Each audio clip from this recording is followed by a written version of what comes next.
On a routine patrol, K9 police dog Max stopped a car for no apparent reason, defying his partner. The officer was confused, but the animal insisted. Suddenly, a deaf girl in the back seat made a desperate sign. What did the dog perceive that no one else saw? Officer Miller felt a chill run down his spine as the girl's eyes, wide with fear, met his. The sign, a closed fist with the thumb tucked inside, followed by an opening and closing motion of the hand, was unmistakable to anyone familiar with sign language. Help! A wave of adrenaline surged through Miller, replacing his initial confusion with a sharp alert. Max, beside him, let out a low, continuous growl, his pointed ears swiveling towards the dark sedan's interior. "Sir, please turn off the engine and place your hands on the steering wheel," Miller ordered, his voice firmer than he expected. The driver, a burly, middle-aged man in a baseball cap, hesitated. His eyes, previously irritated by the arbitrary stop, now showed a flicker of nervousness. "What's the problem, officer? I haven't done anything." The man's voice was sharp, but Miller detected a trembling note beneath the bravado. "I need you to step out of the vehicle, please," Miller insisted, his hand hovering over his holster, not touching it, but making the seriousness of the situation clear. His eyes swept the car's interior again, searching for any sign to confirm the girl's silent plea.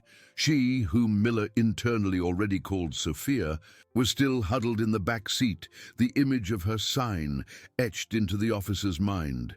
He noticed how she tried to hide, but her eyes kept seeking his, a mute, desperate plea. Max, impatient, dragged his paws on the asphalt, a harsh sound that cut through the tense silence. The dog sniffed the air, then the car's front tire, and finally lifted his snout, a stronger growl emerging from his throat. It wasn't a growl of pure aggression, but of warning, of imminent danger. Miller trusted Max more than any machine or eyewitness. The dog didn't make mistakes. The driver, sensing the K9's persistence, finally turned off the car. The engine's hum died, leaving only the distant traffic noise and Max's low growl. The man opened the door reluctantly, his eyes fixed on Miller, then on Max. "It's all right, officer. My niece is a little nervous," the driver tried to explain, a forced smile on his lips. "She has hearing problems, you know. Sometimes she gets scared easily." Miller ignored the attempt to deflect. "Sir, I need to see your license and registration." He maintained a safe distance, his eyes divided between the driver and the car's interior where Sophia still was. She was no longer signing, but her huddled posture and the subtle tremor in her shoulders spoke volumes. As the man fumbled for his documents in his wallet, Miller noticed something, a subtle scent almost imperceptible to a human nose, but one Max had definitely detected. A metallic rancid odor masked by a strong new car air freshener, and then a detail on the driver's shirt sleeve, a small dark stain, almost camouflaged by the dark fabric, that looked like dried blood. Miller's heart quickened, Max's growl intensified, almost a muffled roar. The girl in the back seat let out a silent sob, which Miller perceived more by the contraction of her shoulders than by any sound. It wasn't just nervousness. Something was terribly wrong inside that car, and the driver knew it. The air around them grew heavy, the tension becoming almost palpable. Miller knew he was in dangerous territory. He needed to act, but every move had to be calculated not to put Sophia at greater risk. "Sir, step away from the vehicle," Miller said, his voice cutting like ice. It wasn't a request. His hand dropped to his holster, this time not just hovering, but gripping the handle of his weapon. Max's deep growl reverberated, a guttural sound that seemed to shake the air. The driver, whom Miller now identified as Harold, a name hastily read from his driver's license, stiffened. His eyes, previously just nervous, now held a shadow of contained fury. The dark stain on Harold's shirt sleeve seemed to pulse, and the metallic scent grew more pronounced with his proximity. "There's no need for this, officer," Harold replied, trying to force a smile that didn't reach his eyes. He took a step back, but his eyes darted to the car door, then to the wallet he still held. "I was just looking for my documents." "Hands on the hood of the car now," Miller ordered, his voice leaving no room for negotiation. He drew his weapon, keeping it pointed at the ground, but the intent was clear. Max, sensing the shift in his partner's energy, stepped forward, muscles tense, his growl transforming into a more explicit warning. Harold hesitated for a second, his eyes assessing the weapon, the dog, Miller's unwavering determination. The tense silence was broken only by the whistling wind and the distant sound of traffic. With a heavy sigh, Harold turned and placed his hands on the hood, palms down. Miller approached cautiously, keeping his weapon ready. He snatched the wallet from Harold's hand, a quick and decisive move. As he tucked it into his own pocket, his eyes fixed on the stain on Harold's sleeve. It was unmistakable now. Blood. Dried, but blood. And the smell. It was more than iron. There was a sickening rancor beneath the cheap cologne. "Max, sit," Miller commanded, his voice low but firm. The dog obeyed, but his eyes remained fixed on Harold, nostrils flared, sniffing the air. He was a silent guardian, a living shield. Miller then approached the car's back door, where Sophia was. The girl shrank further into the seat, eyes wide with terror. She was no longer looking at Miller. Her eyes were fixed on Harold, a mixture of fear and anger. A silent, desperate anger.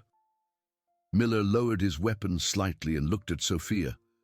"It's okay, sweetie," he signed slowly, using the same help signs she had made, but now with an open palm and thumb up, meaning, "Everything is fine. I'm here to help you." Sophia didn't respond with signs, but her eyes filled with tears that silently streamed down her face. She nodded, an almost imperceptible movement. That was enough for Miller. There was no doubt. He looked into the car's interior. The front passenger seat was empty, a backpack lay on the floor, and on the back seat next to Sophia was a ragdoll with one eye torn out. The metallic scent was stronger here, coming from somewhere inside. Miller leaned in a little further, sniffing. The odor seemed to emanate from the front passenger side floor mat, covered by a rubber mat. His eyes moved to the trunk. It was slightly misaligned, as if it had been forced open or closed in a hurry. "Harold," Miller said, his voice a warning, "what are you hiding?" The man on the car's hood remained silent, shoulders tense, hands white against the dark metal. The fury in his eyes deepened, and Miller realized that Harold's calm was a thin facade, about to shatter. Max let out a low growl again, a constant reminder of the threat. Miller knew he had to act fast. He couldn't keep Harold on the hood indefinitely, nor could he ignore Sophia and whatever was hidden in the car. "I'm opening the trunk," Miller announced, keeping his eyes on Harold. The man's response was a sudden, abrupt movement. He tried to turn, but Max reacted with lightning speed. The dog lunged forward a step, a deep, authoritative bark echoing in the air, fangs bared. Harold froze, eyes wide with panic at the fierce determination on the animal's face. "Don't move!" Miller ordered, pointing his weapon at Harold. "Don't make any sudden moves!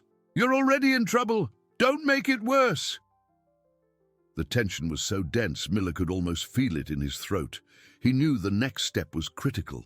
He needed to see what was in the trunk, but he also needed to ensure Sophia's safety, and Max, ever vigilant, was his only guarantee that Harold would remain immobilized. "You're already in trouble. Don't make it worse." Miller looked from Harold to the misaligned trunk. Time was running out. He couldn't wait for backup with that terrified girl in the car and that sickening smell permeating the air. "Max, hold him," Miller ordered, his voice low and tense.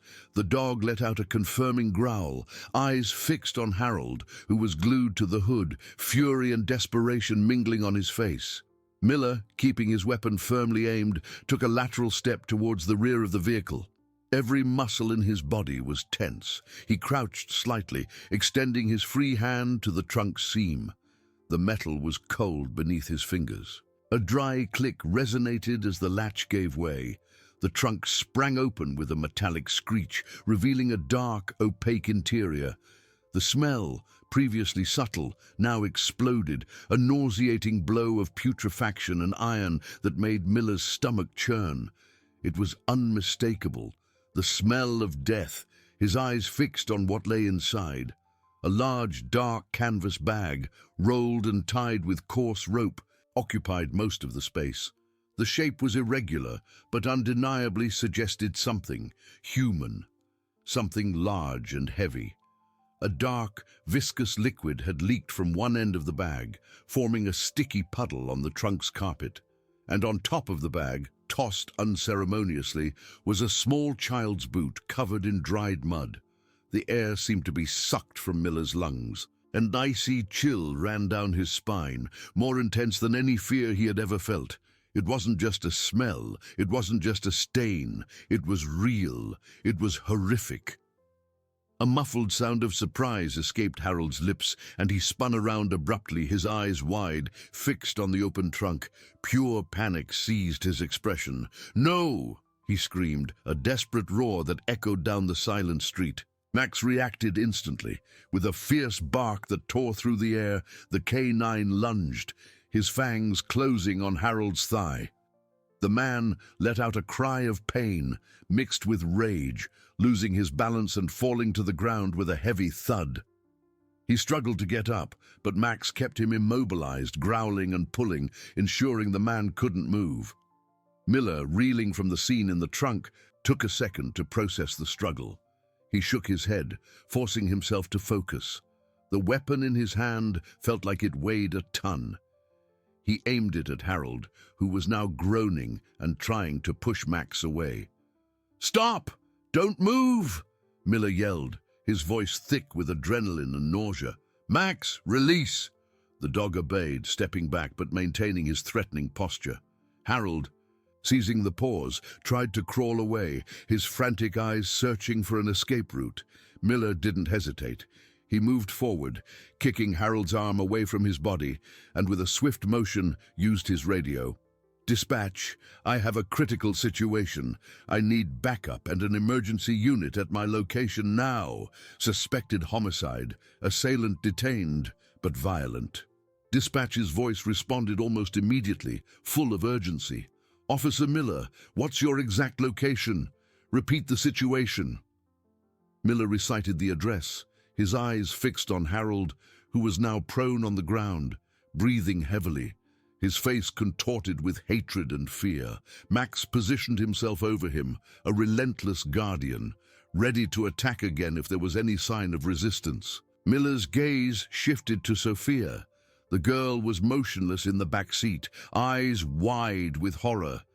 She was no longer trembling. There was a paralysis in her body, an absence of reaction that was more frightening than any cry. Her eyes, however, were fixed on the open trunk, on the dark canvas bag. She knew what was inside. And the silent anger Miller had perceived earlier now seemed to have solidified into a deep trauma, an invisible wound that might never heal. Miller felt the weight of responsibility crush him. He had arrived in time, but what he had found was far worse than anything he could have imagined. The smell of death hung in the air, a silent witness to the unfolding horror. A police siren began to echo in the distance, a sound that in other circumstances would bring relief, but now only underscored the gravity of the discovery. He needed to ensure Sophia was safe. He needed to ensure Harold didn't escape.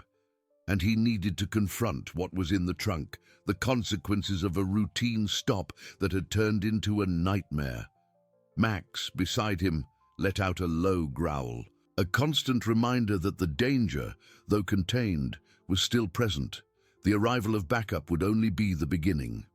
The siren, previously distant, now howled furiously, tearing through the night air and approaching with alarming speed.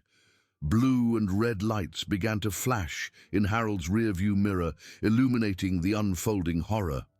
Within seconds, a patrol vehicle screeched to a halt behind them, and two officers jumped out, weapons drawn, expressions tense. "Miller, what do we have here?" One of the officers, a short-haired woman with piercing eyes, shouted, running towards them. It was Officer Davis, experienced and efficient. The other, a younger man, Officer Chen, was already approaching Harold, who was groaning on the ground, Max still keeping him under watch. "Homicide, Davis. Suspected homicide," Miller replied, his voice hoarse with adrenaline. He pointed his weapon at Harold, ensuring the man made no further moves. He tried to flee. Max contained him. Davis, with a quick nod, signaled Chen to handle Harold. Officer Chen, without hesitation, handcuffed the man, who offered weak resistance, more from desperation than strength. Max, with a final warning growl, released Harold and stepped back, but remained beside Miller, eyes fixed on the assailant. As Chen led Harold, now handcuffed and secured to a nearby lamppost, for preliminary questioning, Davis approached Miller, her eyes sweeping the scene, the open trunk, the canvas bag, the child's boot, and the dark liquid. The smell of putrefaction and iron reached her, and she covered her mouth with her hand, an expression of revulsion and shock on her face. "My God, Miller," she murmured, her voice choked. "What is this?" Miller didn't need to answer. The horror was evident. He lowered his weapon, feeling the weight of the metal in his hand, but the feeling of helplessness was even greater.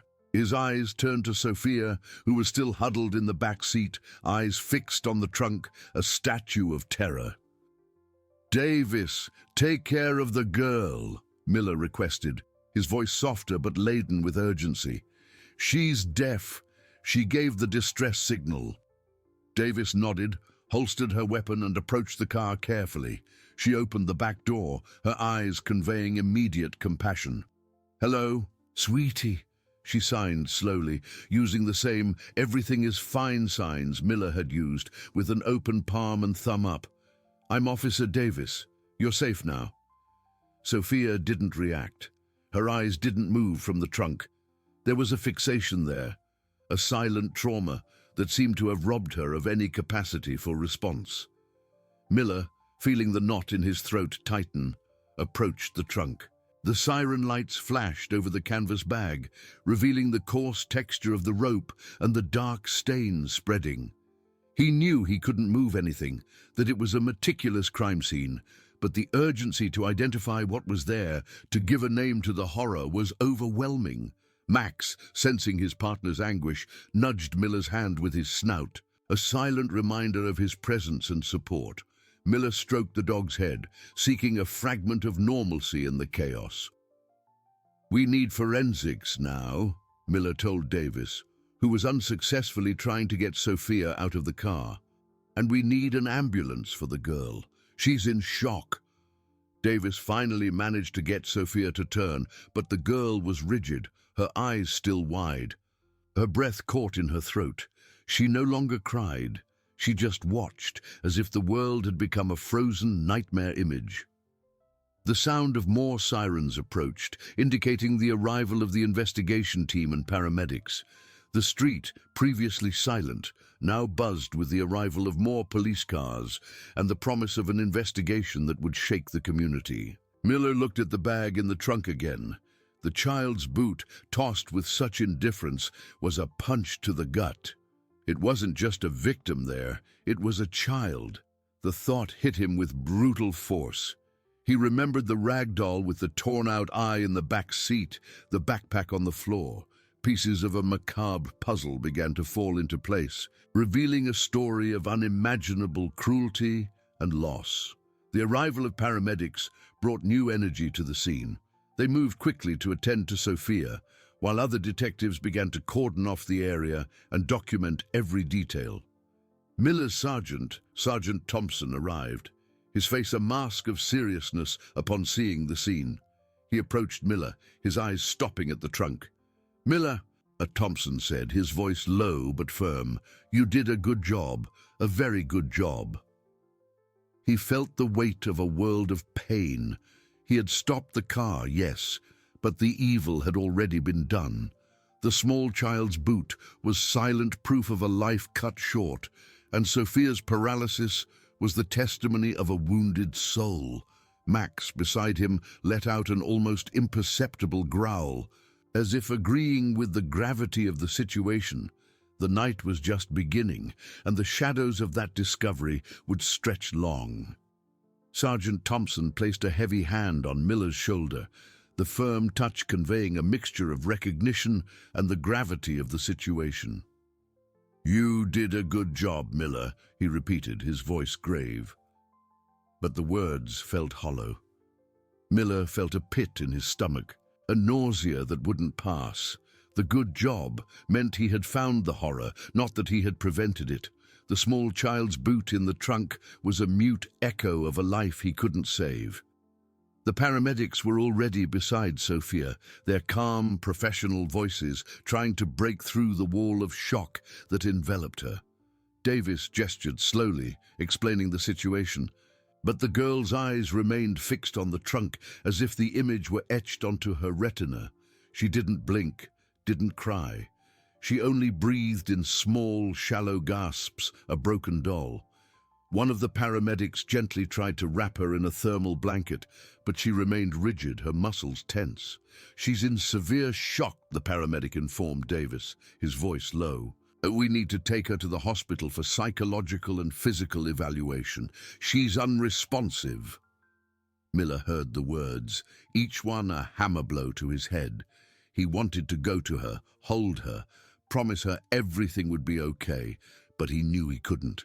It was a crime scene now, and he was a crucial piece in the investigation that was just beginning. The street was now a hive of activity. More police cars arrived, cordoning off the area with yellow tape. Detectives, with their serious faces and tired eyes, began to document every inch. The forensic photographer fired flashes, illuminating the trunk and the canvas bag with a cold, relentless light. Miller watched the scene, feeling like an intruder in his own nightmare. The head of the forensics team, a man in glasses and latex gloves, approached the trunk, his movements precise and methodical. He expressed no emotion, only cold concentration as he inspected the canvas bag, the dark puddle on the carpet, and the child's boot. An unmistakable metallic, sweetish smell hung in the air, intensified by the pulsing siren lights over the scene. Harold, handcuffed to a lamppost, tried to writhe. His eyes still wild, but his resistance waned. Officer Chen stood beside him, recording his information and awaiting the patrol car to take him to the station. Max, with a grave growl, ensured the man made no further sudden moves.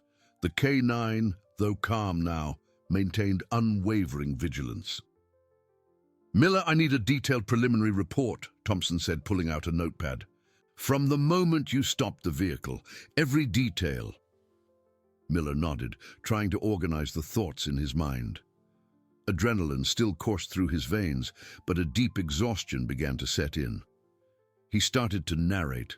His voice choked at first, but gaining strength as the facts unfolded, from Sophia's distress signal to the discovery in the trunk. He described the smell, the texture of the bag, the boot. Every word was a reliving of the horror. As he spoke, his eyes met Max's. The dog, sitting beside him, seemed to understand the gravity of each word. He was living proof that something was terribly wrong from the start, a danger sensor that had saved Sophia from an even worse fate. The sound of the ambulance receding carried Sophia away from the scene, but not from Miller's eyes. He knew her image, paralyzed by terror, would haunt him for a long time. The night was far from over, and the shadows of that discovery would stretch across the entire city, revealing the darkness hidden beneath the surface. The investigation was just beginning, and the questions were many, but the answers promised to be even more terrifying. The ambulance pulled away, its lights flashing on the horizon as it carried Sophia further away. But the image of the girl, petrified by terror, remained etched in Miller's eyes. He felt the echo of each of her shallow breaths, the weight of that gaze fixed on the trunk. Thompson's good job felt like a heavy burden, a cruel irony. He had found the horror, not prevented it. The night's chill deepened, and with it, an exhaustion that went beyond physical fatigue. Miller watched the detectives, shadowy figures under the intermittent siren lights, moving with a silent gravity. Each click of the forensic camera was a stark reminder of the scene's irreversibility. The head of the forensics team, now kneeling beside the trunk, examined the canvas bag with a magnifying glass.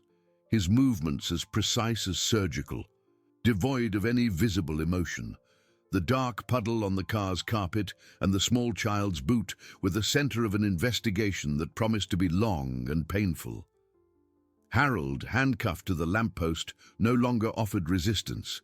His eyes, once wild, now seemed vacant, fixed on a distant point, as if the reality of what he had done had finally caught up to him. Officer Chen escorted him to the patrol car that would take him to the station, and the sound of the engine receding cut through the air, carrying the assailant away, but not the trail of his cruelty.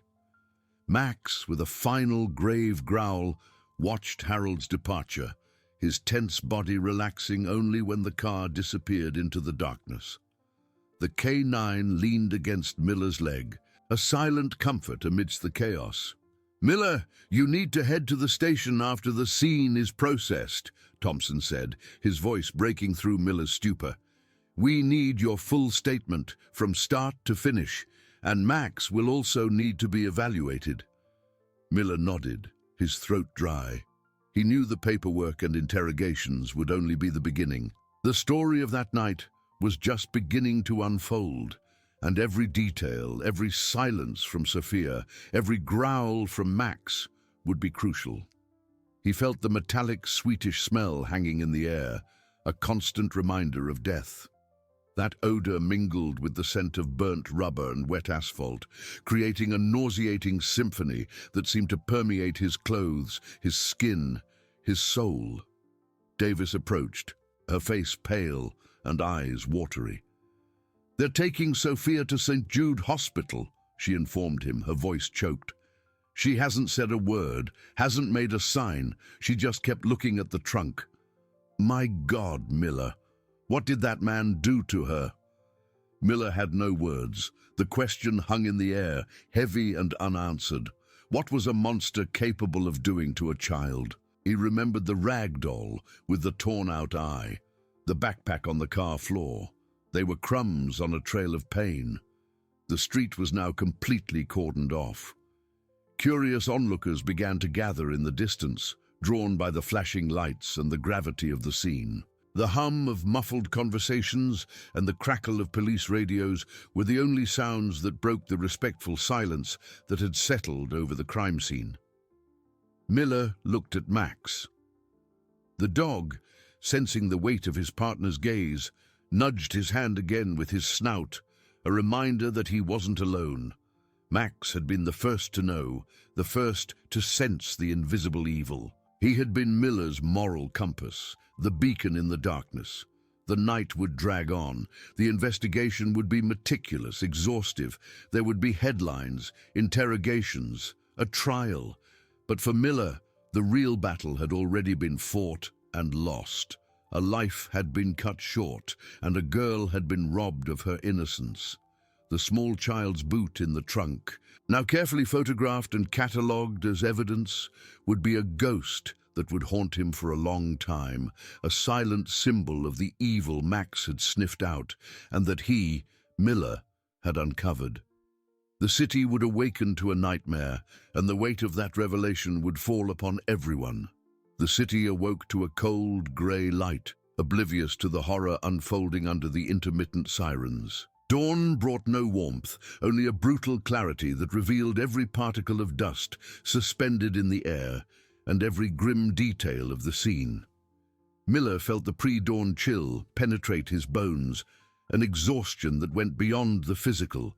weighing on his soul like a damp shroud. His muscles were tense, every movement a reminder of the night's impact.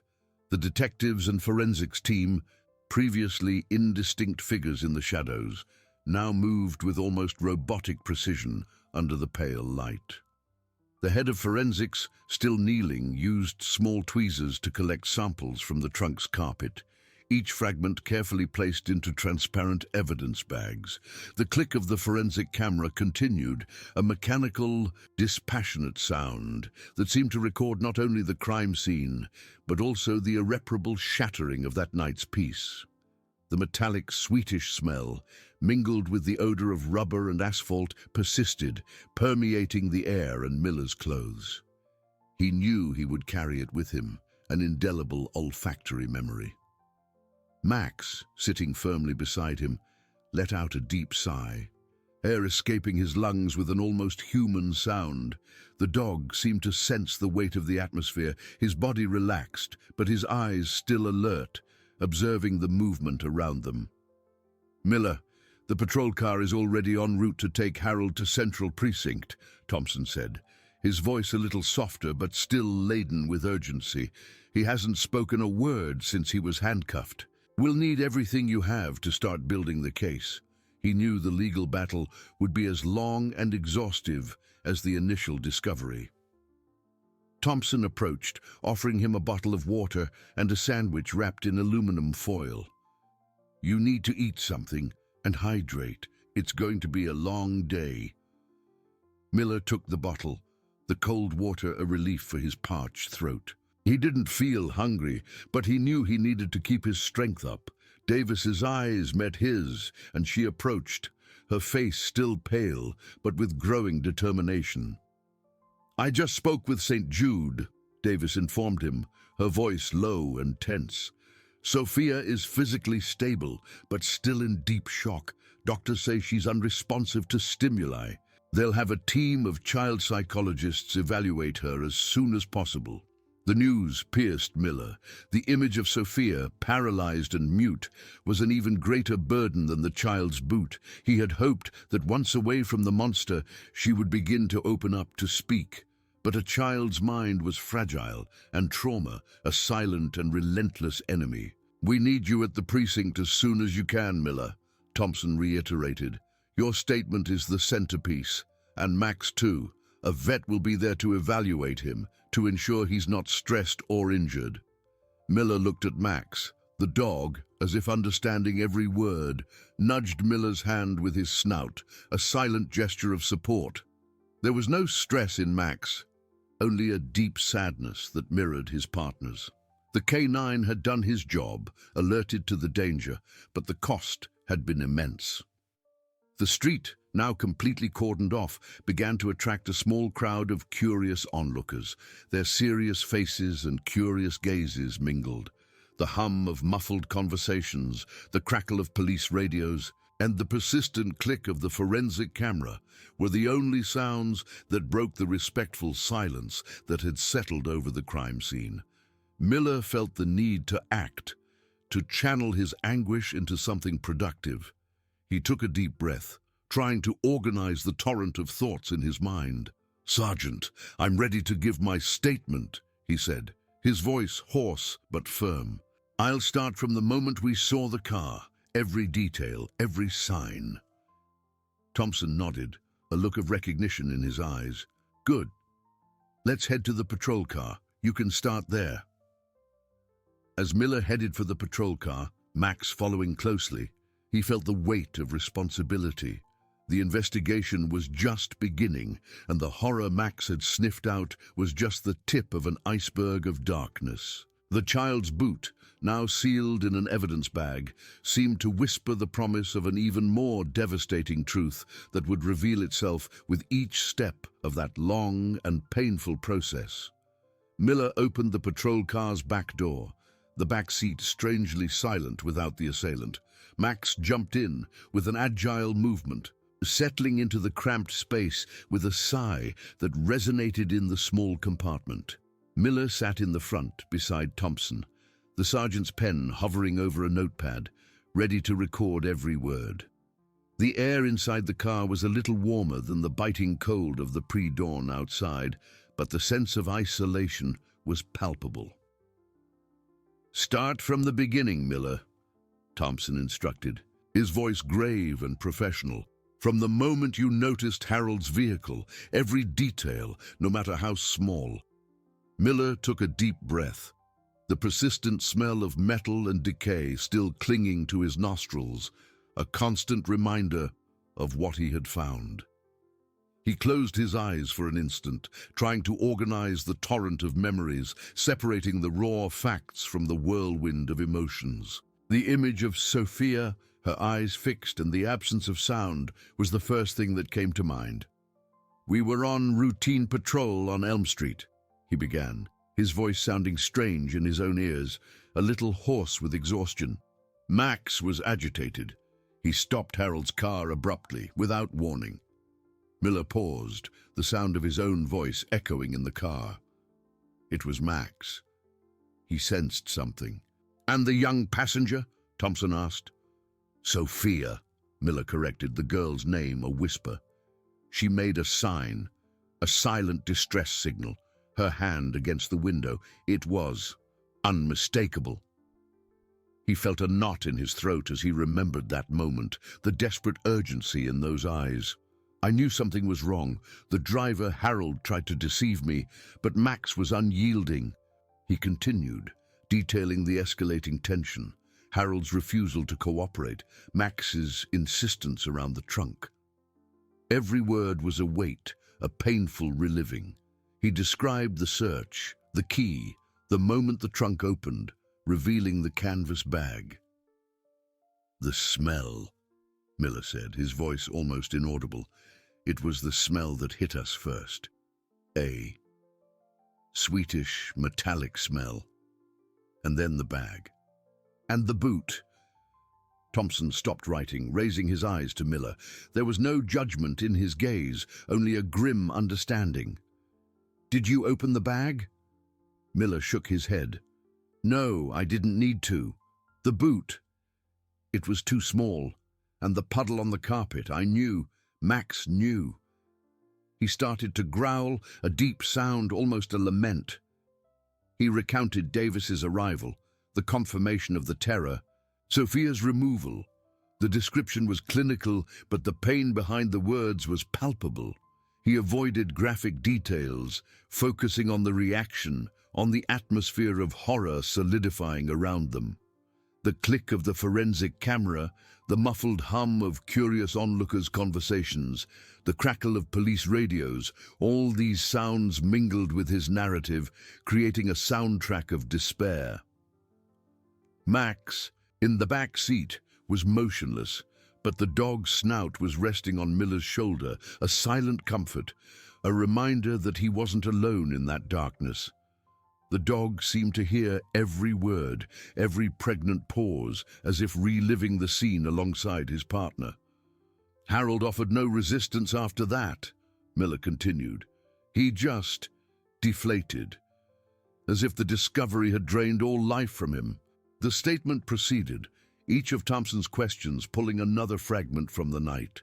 Miller described the doll, the backpack, the small details that painted a picture of stolen innocence. Exhaustion weighed on him, but the need to be precise, to ensure every nuance was recorded, propelled him. For Sophia, for the child who couldn't speak, he would be the voice. When Thompson finally lowered his pen, the notepad filled with his hurried handwriting, a heavy silence fell over the car. "It's a good start, Miller," the sergeant said, his voice softer now. "We'll process this. And now, let's head to the precinct. There's much more to be done." Miller nodded, the weight of responsibility tightening his chest. The statement was just the first step. The city, oblivious to the horror unfolding in its streets, would soon be confronted with the truth, and he, along with Max, would be on the front lines of the battle to unravel the darkness hidden beneath the surface. The ghost of the child's boot and Sophia's silence would be their guides. The patrol car cut through the cold pre-dawn air, the engine humming a constant melody as it pulled away from the crime scene. Miller watched the city's dark streets pass by, streetlights casting long, ghostly shadows. The smell of metal and decay still clung to his nostrils, a persistent reminder of the horror he had uncovered. Max, in the back seat, was quiet, his snout resting on Miller's shoulder, the warmth of his body a silent comfort amidst the whirlwind of thoughts. They arrived at Central Precinct, an imposing red brick building that seemed even grimmer under the pale light of dawn. The parking lot was almost full, patrol cars and unmarked vehicles vying for space. The murmur of voices and the sound of police radios transmitting urgent messages were audible even before Thompson turned off the engine. The precinct's interior was a stark contrast to the respectful silence of the crime scene. The main lobby was a cauldron of activity. Telephones rang incessantly, the frantic click-clack of computers filled the air, and uniformed officers hurried through the corridors. The smell of strong coffee and old paper hung in the air, mingled with the sweat and tension that permeated the atmosphere. Thompson led Miller and Max to a more secluded area. "Miller, they're waiting for you in interrogation room 3 to formalize your statement, and the vet is already in the office for Max." Miller nodded, exhaustion weighing on his shoulders. He crouched to pet Max, his fingers tangling in the dog's soft fur. "You were incredible, boy. The best of them all." Max responded with a deep sigh, his body relaxing under Miller's touch. His eyes, however, held an almost human seriousness, as if the dog understood the gravity of what was to come. A young officer approached. "Officer Miller, the vet is ready for your partner." Miller stood, his throat dry. "I'll go with him." In the precinct's small makeshift office, the vet examined Max carefully. The dog remained still, cooperative, as the doctor checked his reflexes, heart rate and snout. Max's low, guttural growl when the vet touched his injured paw was the only indication of pain.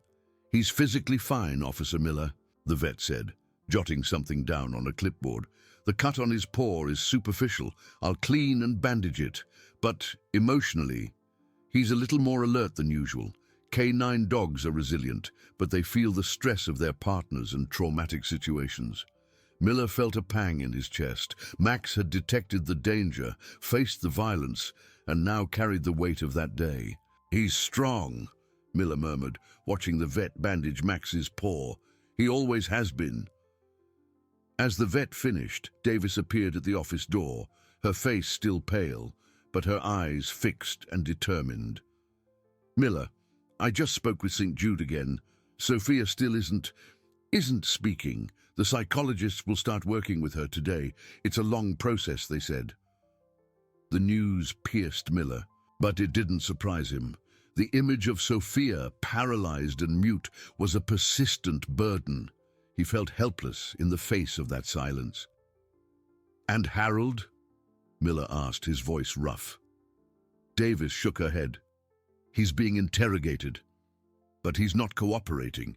He hasn't said a relevant word yet. He's refusing to speak with anyone but his lawyer, who's already en route."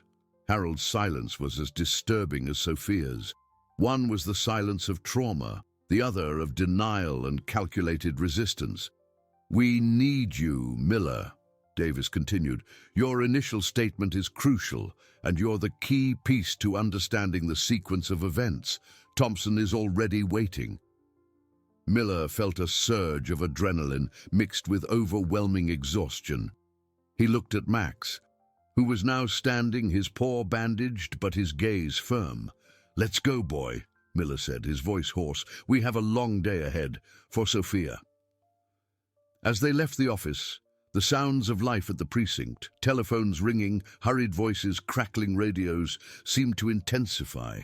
Miller knew the fight to unravel the darkness behind Harold and to give Sophia a voice was just beginning.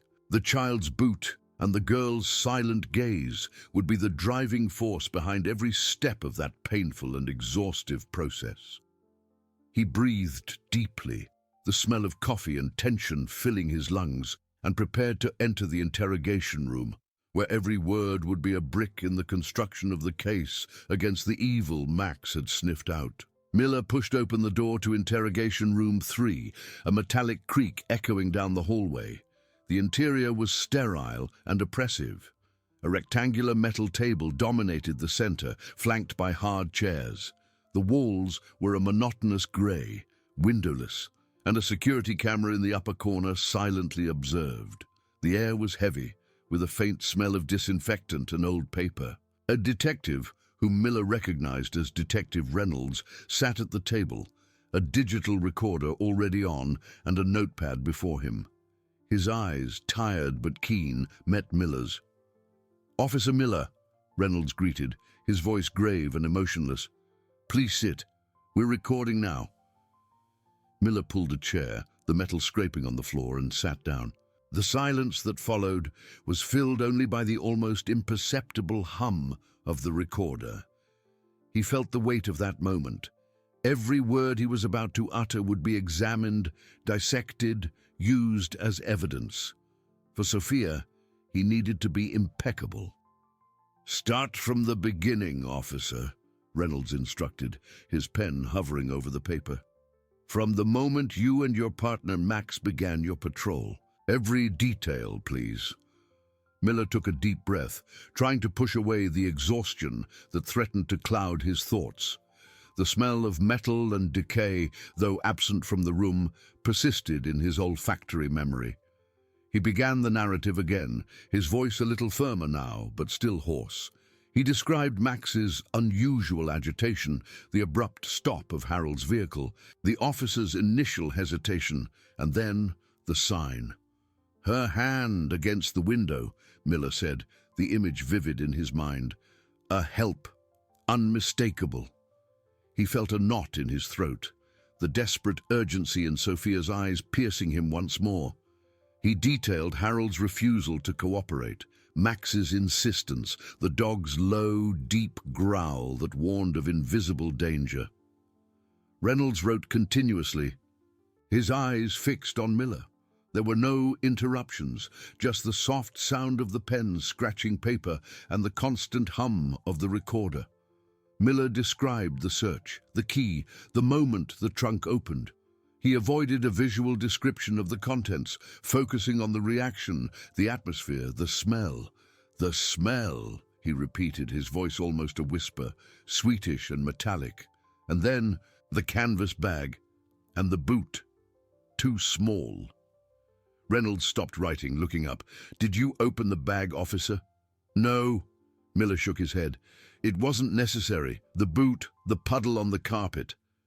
Max started to growl, a deep lament. "I knew. We knew." The image of the child's boot was a persistent ghost, a stain on his soul. He continued, describing Davis's arrival. The confirmation of the horror, Sophia's removal. Every word was an effort, a painful reliving. He felt cold sweat on his back, tension tightening his chest. The room, though cold, seemed to suffocate him. He was that child's voice, and he couldn't fail. When Miller finally finished, the recorder continued to hum for a few more moments before Reynolds switched it off. The silence that followed was almost deafening. The detective closed his notepad, his gaze thoughtful. "Your statement is consistent with what Thompson reported to us, officer," Reynolds said, his voice softer now, with a tone of recognition. "It's crucial testimony. We'll need you to sign the documents after we transcribe everything." Miller nodded, feeling drained, but with a strange sense of duty fulfilled. He had spoken for Sophia. The door opened, and Davis was there, her face still tense. "Miller," Davis said without preamble, "Harold's lawyer has arrived. He's demanding they cease the interrogation until he can review the case. And the preliminary forensics reports have started coming in. It's not good." The news didn't surprise Miller. Harold's calculating silence was a barrier, but not an insurmountable one. The legal battle was just beginning. He looked at Davis, the determination in her eyes mirroring his own. "And Sophia?" Miller asked, concern etched on his face. "Still no changes," Davis replied, her voice laden with sadness. "But the psychologists are with her. She's safe, Miller. That's what's most important now." He had given his voice. Now it was time to act. The city, which would soon awaken to the truth, would need answers. He, along with Max, would be on the front lines to unravel the darkness hidden beneath the surface. Miller pushed open the interrogation room door, the oppressive air of the sterile environment replaced by the precinct's hum. Davis awaited him in the hallway, her expression grim. "The preliminary forensics reports have started coming in," Davis said, without preamble. "They're in the conference room. Thompson and some of the detectives are already there." Miller nodded, weariness weighing on every muscle, but a new wave of determination propelled him. He followed Davis through the busy corridors, the sound of ringing telephones and hurried voices creating an urgent soundtrack. Max, his paw bandaged but his gaze alert, emerged from the vet's office and nestled beside Miller, a silent reminder of the mission that bound them. The conference room was a large, rectangular space with a dark table and upholstered chairs. Thompson was there, his face etched with concern, alongside two detectives from the investigation team. On the table, stacks of documents and black and white photos formed a grim landscape. The air was heavy, permeated with the metallic scent of coffee and palpable tension. "Miller," Thompson said, gesturing to a chair, "you're just in time. The first forensics results are in." Davis sat down and Miller settled beside him. Max lying at his feet, his head resting on his boots. One of the detectives slid a clipboard towards him. "We found traces of a strong sedative in Sophia's system," the detective explained, his voice low and formal. "It appears she was drugged. This explains the absence of significant struggle marks. She was unconscious or semi-conscious when she was taken." Miller's stomach churned. The image of Sophia, helpless, vulnerable, paralyzed, superimposed itself on his mind. The horror deepened, making Harold's act even more repulsive. He clenched his fists, feeling rage bubble in his chest. Max let out an almost inaudible growl, as if sensing his partner's anguish. "And the canvas bag?" Miller asked, his voice rough. The second detective cleared his throat. "The biological material found in the bag and on the boot confirms our suspicions. It's compatible with Sophia's DNA. We also found other organic materials, but the full analysis will still take time. What we can say is that the bag was used for transport, and the trunk of Harold's vehicle was prepared. There was a plastic lining and absorbents. He planned all of this." The revelation pierced Miller like a knife. It wasn't an impulsive act. It was calculated, premeditated. Harold was a predator. The silence in the room was broken only by the rustle of pages and the low hum of the ventilation system. "His lawyer is doing everything to delay the process," Thompson interjected, his voice heavy with frustration. "He's alleging procedural irregularities, questioning the legality of the stop, the search. Everything to try and discredit your statement, Miller." Miller's blood ran cold. They were trying to nullify the only piece that so directly linked Harold to the crime. "My statement is the truth," Miller said, his voice firm, cutting through the silence. Max reacted. Sophia signaled. He had the key. There's no way to dispute that. "They'll try," Davis warned, her gaze grim. "They'll try to paint you as an aggressive officer who invaded the vehicle without probable cause. It's standard tactics, but we have Max, and we have Sophia." The mention of Sophia brought new impetus to Miller. She was the victim, the silent witness. He had to be her voice. "Still no lead on the identity of the other child?" Miller asked, remembering the family photo Max had sniffed. Thompson shook his head. "Nothing yet. Not in the car, not at his house. We're investigating connections. But so far, Harold has a clean record. No history of other incidents. He's a ghost. We don't even have a clear motive." A ghost who had almost taken a child into the darkness. Miller closed his eyes for an instant. The image of the child's boot dancing in his mind. The smell of decay and metal, though absent from the conference room, still seemed to permeate his nostrils. "We need more," Miller said, opening his eyes, his voice low but laden with unwavering determination. "We need more evidence linking him to other crimes, to other acts. Harold didn't act alone. It's not possible. Or it's not his first time." Thompson met his gaze, the weight of that challenge evident in his eyes. "I agree. We'll intensify the search. We'll scour every inch of his life. But in the meantime, the lawyer will try to get him released on bail, or even attempt a habeas corpus. The battle will be arduous, Miller." Miller stood, exhaustion still present, but obscured by a cold fury. Max rose with him, the dog's body a solid, comforting presence. "Then we can't give them the chance," Miller declared. "We can't let him disappear into obscurity, not for Sophia, not for any other child he might have harmed. We have to find the other piece of the puzzle." The crackle of police radios in the hallway seemed to amplify the urgency of his words. The legal battle was just beginning, but the fight for Sophia's justice and the truth behind Harold was far from over. Miller knew every step would be a war, but he wouldn't back down. He and Max would be the front line, the barrier between darkness and innocence. Miller felt the metallic chill of the handrail beneath his hand as he descended the precinct stairs. The hum of the night shift, now more a distant echo than a present cacophony. With each step, the weight of the conference room's revelations seemed to accumulate on his shoulders. Harold's premeditation, the drug in Sophia's system, the imminent legal threat, it all formed a suffocating web. Max walked beside him, the rhythm of his bandaged paw a soft, constant sound on the concrete. The dog's gaze was fixed on him, a silent question about the next step. Davis caught up to him on the landing, her expression still grim. "Thompson is already mobilizing the team to scour Harold's past. Bank accounts, employment records, everything. But that will take time. Time we don't have if the lawyer gets his way." "We can't wait," Miller replied, his voice hoarse, the image of the child's boot still etched in his mind. "We need something more direct, the ghost of the other child." Max reacted to that family photo. "There's something there." Davis pondered for an instant, the sharp sound of a distant car alarm piercing the night air.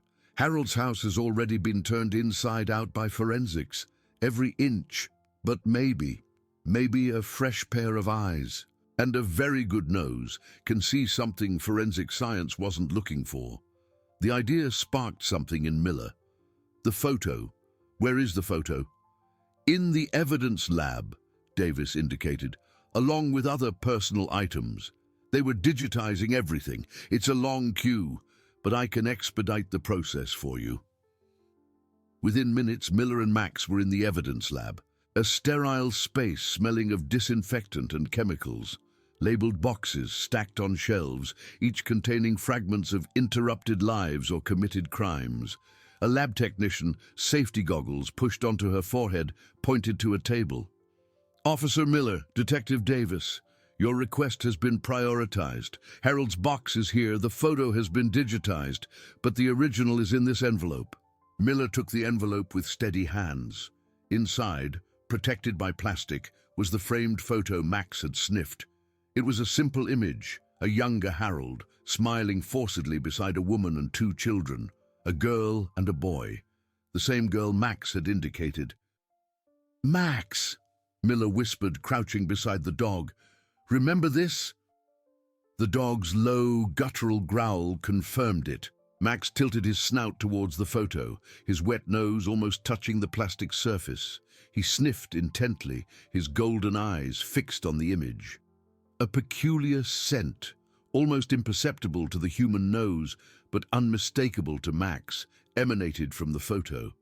It was the smell of old paper, a hint of developing chemical and something more, a trace of children's perfume, sweet and slightly dusty. Max began to move his head from side to side, sniffing intensely the area where the girl was in the photo.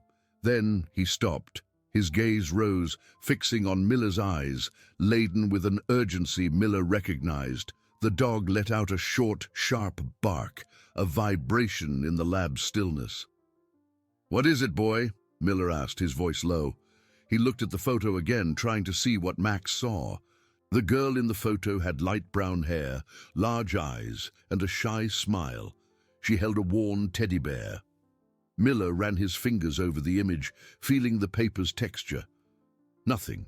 But Max was reacting to something specific in the girl's photo. Not to Harold, not to the woman, but to the child. The lab technician approached. "We found some traces of, something on the photo's surface.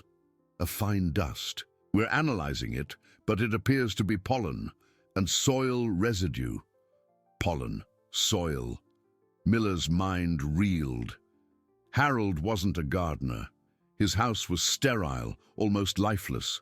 The smell of decay Max had detected in the trunk, and that Miller had smelled in the air, wasn't fresh earth. "Where was this photo taken?" Miller asked, more to himself than to the others. He examined the background of the image. A wooden fence, an open field, and in the distance the silhouette of some tall, gnarled trees. It didn't look like Harold's backyard. "Harold didn't have a yard like that," Davis observed, her gaze following Miller's. "His house is a duplex, with a small cemented patio in the back." Max let out a low growl, almost a lament, and nudged the photo with his snout insistently towards the girl. "The teddy bear," Miller murmured, noticing a detail that had previously escaped him. The teddy bear the girl held wasn't an ordinary toy. It had a small emblem sewn onto its paw, a stylized symbol of a tree with deep roots. And right at the base of the fence in the photo, almost imperceptible, was a small wooden plaque, half covered by grass, with the same symbol carved into it. "It's a symbol," Miller said, his heart pounding. "I've seen it before. Somewhere." The memory was hazy, a fleeting image from a brochure, a poster. "Where?" Davis asked, the urgency in her voice mirroring Miller's. Miller closed his eyes, trying to force the memory, the smell of pine and earth, the feel of wind. "A summer camp," he finally said, his eyes opening with new clarity. "A camp for children with special needs. I remember an article in the local paper years ago. It was on the outskirts of town. Strong Roots Camp." The name echoed in the room. Strong Roots, the tree symbol. The girl in the photo, perhaps with a disability, just as Sophia was deaf. Harold's lack of a criminal record. But what if he was involved in something not registered as a common crime? What if he was using this place, this facade, for something far more sinister? "Let's go," Miller said, already standing. "I need that camp's address. Now." The weariness had vanished, replaced by a cold adrenaline. The puzzle piece he sought was beginning to click into place. Max, with a look of pure determination, was already ready, his bandaged paw not diminishing his eagerness. The darkness behind Harold was beginning to reveal itself, and Miller knew the danger lurking there was far greater than he had imagined. The race against time had intensified. The silence of the girl in the photo cried out for justice, and they would be her voice. The patrol car's siren cut through the night's quiet, not in an urgent wail, but in a brief, authoritative command, as Miller and Davis sped through the suburban streets. The address for Strong Roots Camp was on the GPS, an isolated spot on the maps, on the outskirts of town. Adrenaline pulsed through Miller's veins, each heartbeat an echo of the urgency Max had awakened.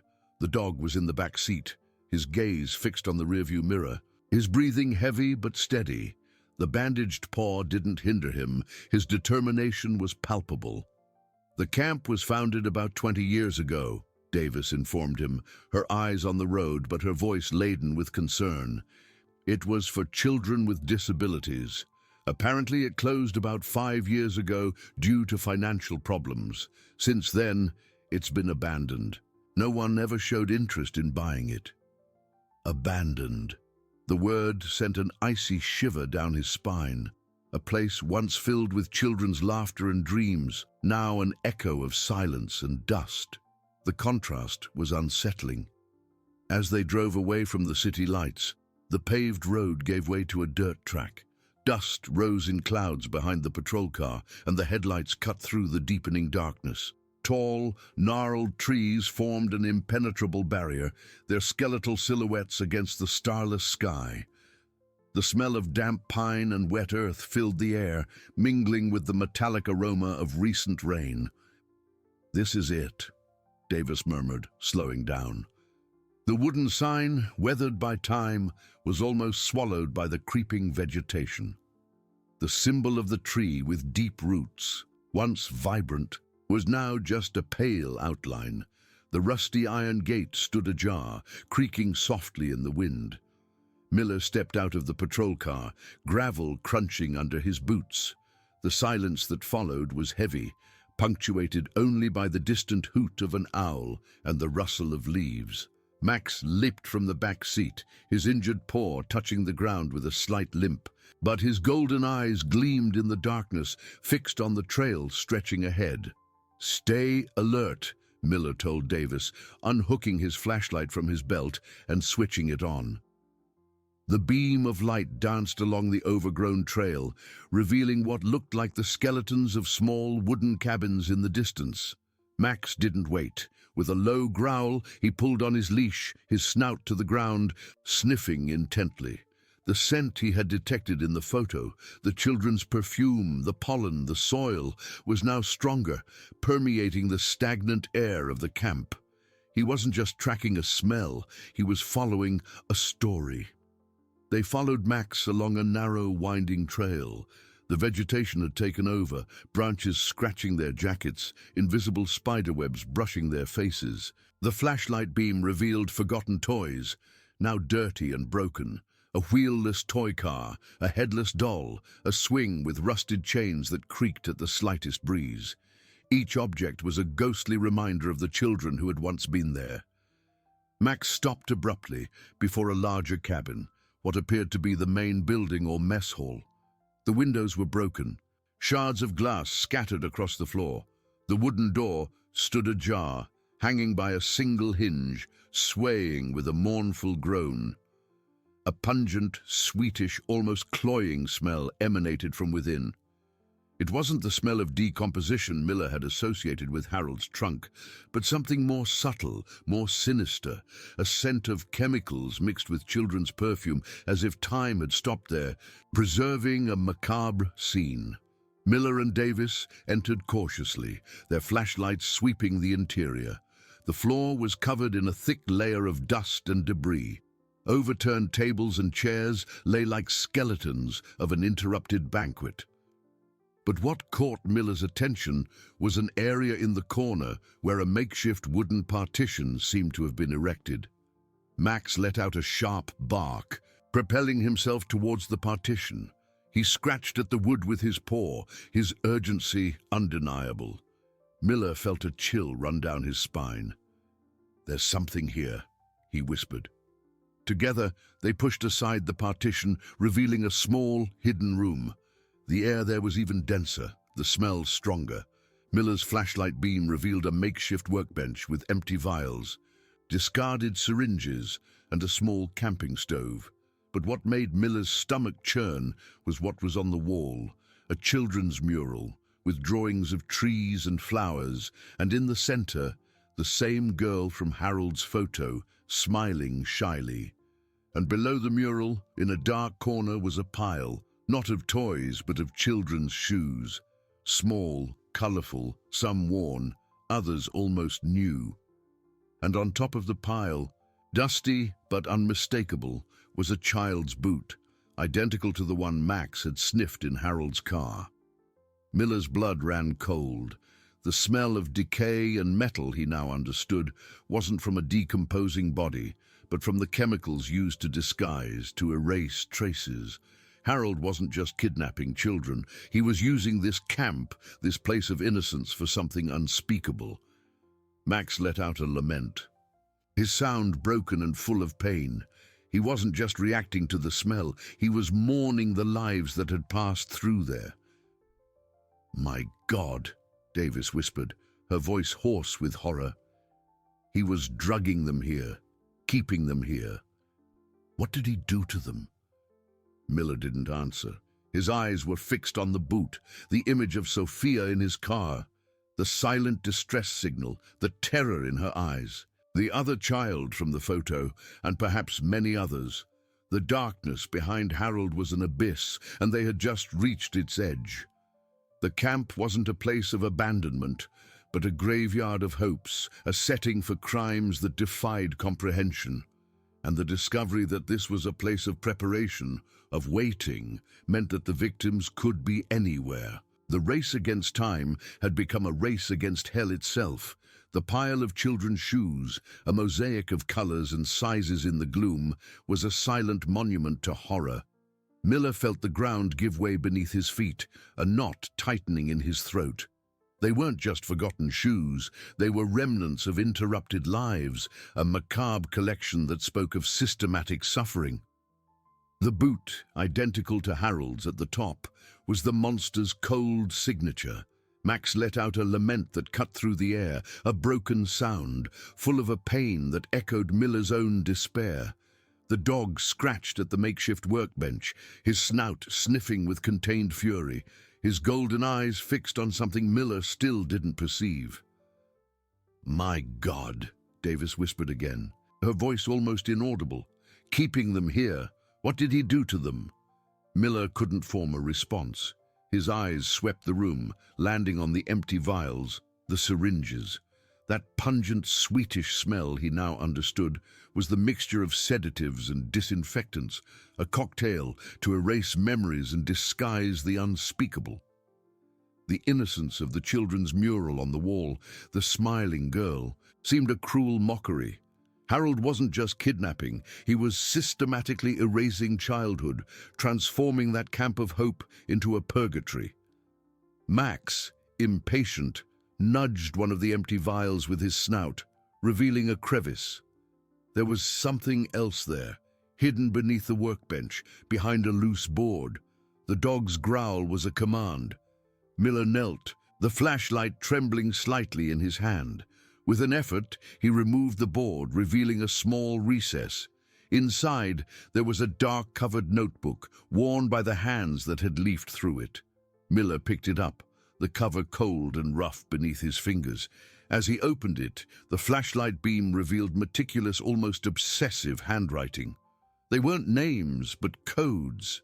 Patient Alpha, Patient Beta, Patient Gamma, and beside each code, dates, times, and, what made Miller's heart stop, a series of geographical coordinates.